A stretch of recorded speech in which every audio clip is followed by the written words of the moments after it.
Bonjour à tous, bienvenue à ce module 3 qui porte sur les outils de sélection. Félicitations déjà pour le parcours que vous avez effectué jusqu'à présent. Nous allons maintenant aborder l'un des points saillants de notre formation sur Photoshop. C'est ici les bases essentielles pour pouvoir réaliser vos créas avec davantage d'imagination possible.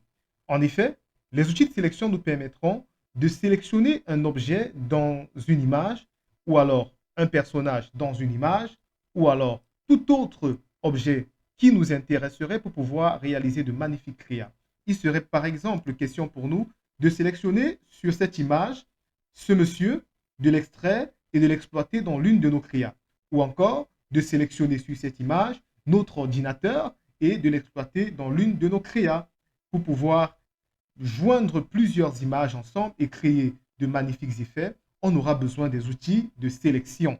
Parmi ces outils de sélection, il y a l'un des outils qu'on ne regroupe pas par défaut dans la classe des outils de sélection dans Photoshop.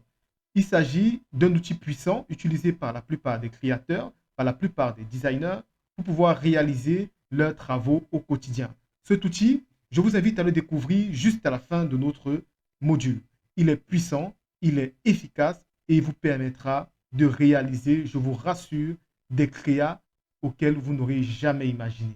Soyez prêts, abordez ce module avec la plus grande confiance possible et surtout, n'hésitez pas à réaliser les différentes activités qui sont liées à ce module. Réalisez-les. Si vous avez des questions, vous les posez dans les forums. Si vous avez des questions, n'hésitez pas. Il n'y a pas de bêtes questions. Tout est valable. Je suis donc disposé à ce que chacun d'entre nous puisse réaliser son rêve d'être indépendant grâce à Photoshop. Merci et bon vent pour la suite.